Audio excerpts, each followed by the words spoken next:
The year was 1804. America, still young, was finding its way. 4 years earlier, Jefferson's election had marked a peaceful transfer of power. He promised a government closer to the people, smaller and simpler. Jefferson's first term brought stability. He cut taxes, reduced the debt, and shrank the military. Jefferson's vision inspired optimism and a sense of national purpose. Americans felt a new ownership of their country and destiny. The bitter partisanship was giving way to confidence in the Jeffersonian path. The economy was strong, the nation at peace. The stage was set for an election that would test this new national mood. Would Americans reaffirm Jefferson's vision? Then came the Louisiana Purchase, a deal that doubled the nation's size overnight. Jefferson's envoys went to Paris for New Orleans but returned with the entire Louisiana Territory for $15 million.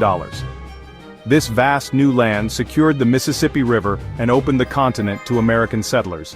The purchase was wildly popular, fueling dreams of opportunity and independence. Jefferson's popularity soared, but the Federalists were left scrambling. They argued the purchase was unconstitutional and feared new Western states would weaken their power.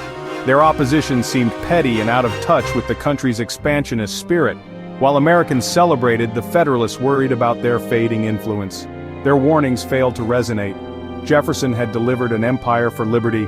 The Federalists, in contrast, offered only legalistic objections and fears of a diluted union. The Louisiana Purchase became Jefferson's crowning achievement, and a political disaster for his opponents. The nation's future was now tied to the West, not the old Federalist strongholds. The Federalists found themselves on the wrong side of history.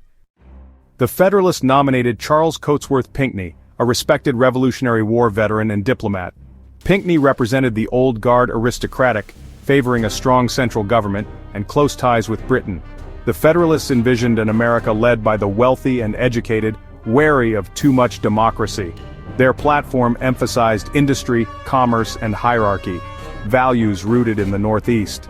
Jefferson and the Democratic Republicans offered a stark alternative: power to the states, suspicion of centralized authority, and a nation of independent farmers.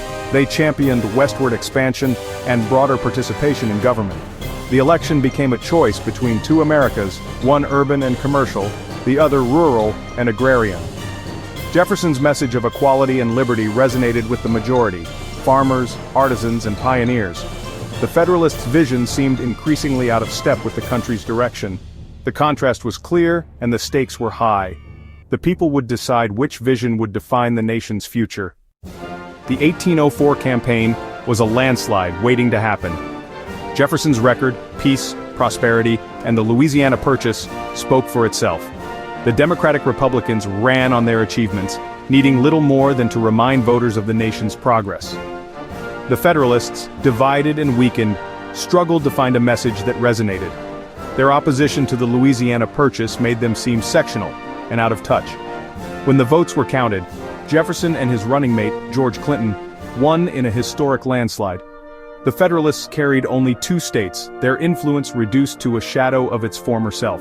The election was a resounding endorsement of Jeffersonian democracy and the principles of the Revolution of 1800.